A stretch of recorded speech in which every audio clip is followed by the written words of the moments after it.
আসসালামু আলাইকুম, welcome back to my channel. চলে এলাম নতুন একটি পর্ব নিয়ে। আপনাদের মাঝে অনেকেরই রিকোয়েস্ট ছিল একটি নর্মাল নকশি কাঁথার ডিজাইন অঙ্কন করে দেখানোর জন্য। তো আজকে আমি আপনাদেরকে একটি সিম্পল নকশি কাঁথা ডিজাইন অঙ্কন করে দেখাবো। তো আজকে আমি এই পেন্সিলটি ব্যবহার করছি। এই পেন্সিলটি কিন্তু আপনারা বিভিন্ন লাইব্রেরিতে পেয়ে যাবেন। আমি আজকে যেহেতু বেবিদের নকশি কাঁথা অঙ্কন করে দেখাবো, সেক্ষেত্রে আমার ডিজাইনটি কিন্তু একটু ছোট হবে, কিন্তু আপনারা চাইলে বড় নকশি কাঁথাতেও কিন্তু এরকম ডিজাইন করে নিতে পারেন, তবে সেই ক্ষেত্রে ডিজাইনটি একটু বড় বড় করে নিতে হবে। তো আমি কাঁথার মাঝখান থেকে বাঁকা করে কিন্তু দাগগুলো কেটে নিচ্ছি। আপনারা ঠিক একইভাবে কেটে নেবেন। আর মাঝের অংশটুকু একটু মোটা হবে এবং তার পাশ থেকে আমি আরও দুটি দাগ কেটে নিব, সেটি কিন্তু একটু চিকন হবে। আজকে কিন্তু আমি আপনাদের সাথে সিম্পল নকশি কাঁথার ডিজাইনটি শেয়ার করার চেষ্টা করছি। তো আশা করি আপনাদের আমার ভিডিওটি ভালো লাগবে। ভালো লাগলে কিন্তু অবশ্যই লাইক, কমেন্ট এবং শেয়ার করবেন। আর যারা নতুন তারা কিন্তু অবশ্যই আমার চ্যানেলটিকে সাবস্ক্রাইব করে আমার পাশে থাকবেন।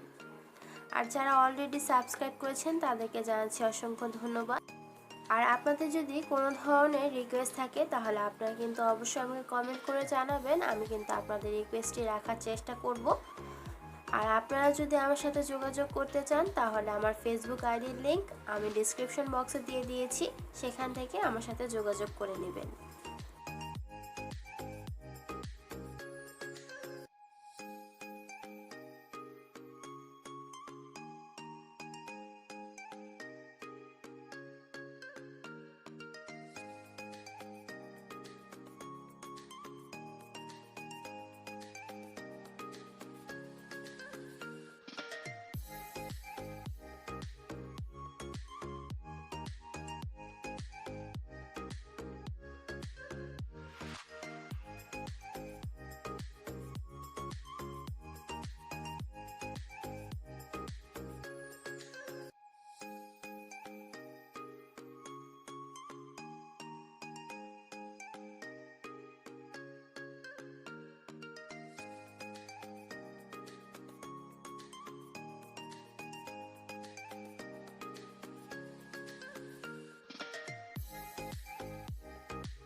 আমি কাঁথার এক পাশের অংশটুকু আপনাদেরকে অঙ্কন করে দেখাচ্ছি, আপনারা ঠিক একইভাবে অপর পাশের অংশটুকু একই ডিজাইনে এঁকে নেবেন।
আমার এক পাশের অংশটুকু আঁকা হয়ে গিয়েছে, আপনারা ঠিক একইভাবে কিন্তু অপর পাশের অংশটুকু এঁকে নেবেন।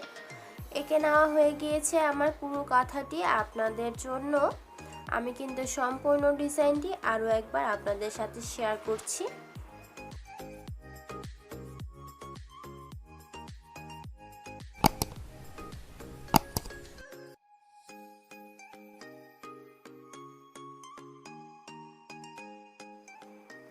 আজকে তাহলে এখানেই বিদায় নিচ্ছি, দেখা হবে অন্য কোনো পর্বে অন্য কোনো বিষয় নিয়ে। আসসালামু আলাইকুম।